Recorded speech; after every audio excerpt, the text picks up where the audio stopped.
Good evening, everyone. We are here for our May policy meeting. I call the meeting to order at 5:02 p.m. In attendance, we have myself, Jasmine Prezi, the chair of policy. We have board member Mary Ellen Fluddity Lerwick. And then we have Diana Carpio, another board member. And we have Ashley Guyas, our board secretary. And our next item would be review of the minutes. Did anybody have any discussion around that or? They look good. They look good. I saw Okay. no mistakes. They're No fine mistake? to me too. Okay, good. Yep. All right. Anyone want to make a motion to approve? Sure. Motion to approve. Ashley. Seconded. Second by Diana. All in favor? Aye. Aye. All righty. Well, thank you. So we'll get right into it. I will pass it to Ralph to discuss the policies or introduce Kimberly, who are going to talk to us about the policies that we're going to go over today. Great. Sounds good. Definitely. And thanks. I can't even speak tonight. It's okay. Ms. Prezi. No problem. But yeah, happy to see all the board and excited. Kimberly, thank you for joining us tonight. Our agenda tonight is actually three policies that all have to do with non-discrimination or Title IX, and being our Title IX coordinator and also our general counsel, as well as many other hats, having Kimberly on board will help to be able to, she can kind of walk us through a little bit of this, but they're really mainly, and correct me if I'm wrong, these policies obviously are in place already. There's just some changes of language, and sometimes we do have a number of policies throughout the year that we normally bring up when our attorney actually makes changes to the model policy. All three of these were basically the same change that Kimberly can talk about, which is just some of the language that was in there and stuff, and tell you a little more about the policy. We did have a fourth that we removed at the last minute, and that would have been Lunda, our CFO, presenting that, which was one of the finance policies. It had to do with some language and some legislative changes on non-lapsing funds and how we have to report them back to the state. I guess what ended up happening, though, is Shipman and Goodwin made the changes that are needed, and the state, I believe, has not made those changes yet. So we'd be changing a policy that's actually compliant right now to something that wouldn't be till we find out. So I think Lunda and I are going to be reaching out to our council as well to just make sure, do we need to make any changes or not? So that probably will be, if we do, we'll bring that one up over the summer. If not, we're actually already in place and there's nothing that we need to do. Anyways, with that, let me turn it over to Kimberly, and thanks for joining us. Thank you so much. Good afternoon, everyone. I hope everyone is staying cool on this very hot day. Okay, so the policies that we have, and like Ralph said, they are the changes that have been made are identical. This is in reference to the non-discrimination policies for community personnel and for students. And so in the 2025 legislative session, they decided to include victims of human trafficking and victims of sexual assault. They have now included them as protected classes. You know how for our non-discrimination policy says that we cannot discriminate against individuals based on their race, their gender, and all those different protected classes that we all have. And so now the state has now added victims of human trafficking and sexual assault as part of its protected classes. So now you can't discriminate against individuals who are survivors of that type of trauma and abuse.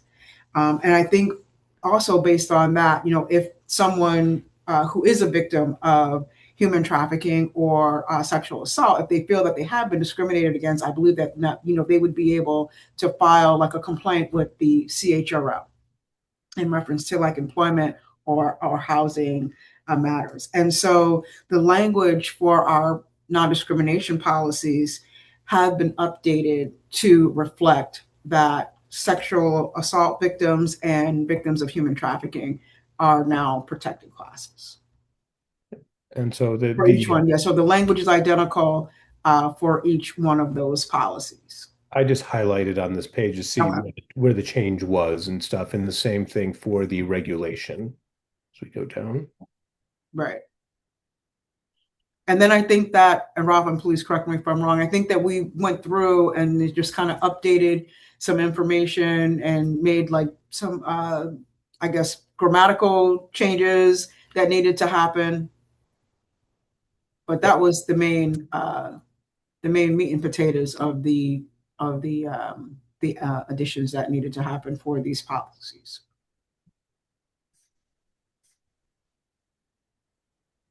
So I can pull up the other two. They're literally identical. It's the same language that was changed at the same format, but they are once again they're actually posted with the with our documents online. Mm-hmm.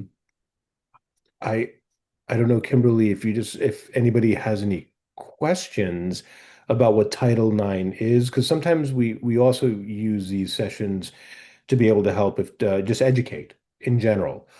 Just know, what does Title IX mean? What does non-discrimination mean and stuff? But I think these are pretty straightforward. Yes. Yeah. I have a question.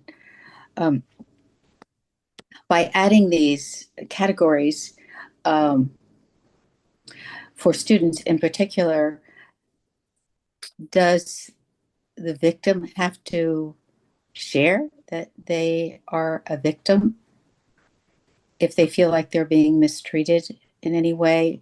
Or is it just if they're about to start a lawsuit that I'm just wondering, a victim of domestic violence or sexual assault or human trafficking, do they have to reveal that to people in the school system? I think if they are alleging that they are being treated differently or they are being discriminated against based on their status as a victim of human trafficking or sexual assault, they made that may be enough. We don't need to go into what happened with that trauma. I don't think we would need to know any of that. But I think if they're alleging that they've been discriminated against, I think in the same way as someone who is alleging that they've been discriminated against based on their ancestry or their religion or their color or their national origin, I think they may need to indicate that. So the puzzling part to me is, let's say somebody is discriminating. How would that person know that the person they're discriminating against has had this background? That's also a good question. I mean, trying if to put the pieces I together. I mean, you would know, example. or a national origin, you would know maybe marital status, but how would you even know that this has happened? I'm just putting puzzle pieces together, trying to figure that out. So maybe I can help a little bit with this Go too. ahead. So I just put up on the screen, okay, obviously this will be where it says insert here. That'll actually have the name of the principals as well as Kimberly listed there on the final draft when it does go up. But the process for reporting this, that may help with explaining it. Anybody that believes that they've been part of some type of discrimination has the right to be able to kind of do that. And this is the student policy. What they would do is they'd actually just put it in writing and let somebody know. But they would know to let an administrator in the building know, and then that would then get like from a ladder referral if it needs to go to Kimberly at the next step. So no different than if they felt like there was like if they were being bullied.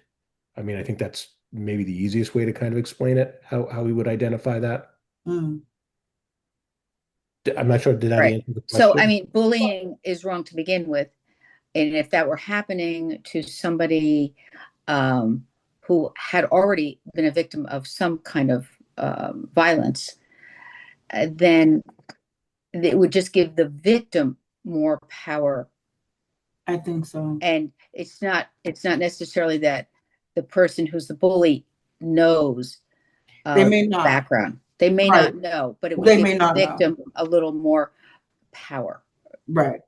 And it's so that they would be able to bring complaints forward now that this is a protected class. And if they wanted to use the external process like CHRO, then they would be able to do that. I see. Mm-hmm. I see. Because Good. now it is a protected class under Connecticut law.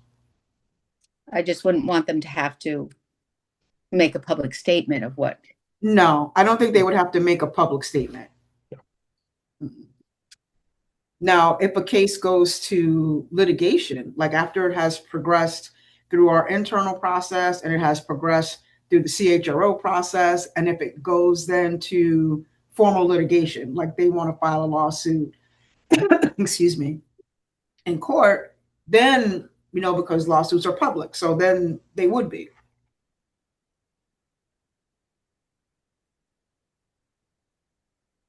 Yeah, that's how I was understanding it too, Kimberly. And so just in general, when it comes to filing for something regarding discrimination, the person, it's up to them to decide if they're discriminated against. Whether they feel like they've been discriminated against based on one of their protected classes. Yeah. So this is really good news, to add, these parts as protected classes, because oftentimes, a lot of people who are in this class may not want to. Not. And they often Good point. Experience discrimination, right? Because they're just like some survivors of domestic violence may also experience some discrimination in employment, with having to take time off or, to handle the different issues that come along with trying to deal with that type of abuse. And so also survivors of domestic violence are protected classes as well. Mm-hmm. Thank you for clarifying that. Mm-hmm. Mm-hmm. Okay. Well, great. I guess if there are no other questions, like I said, this was a pretty easy policy meeting.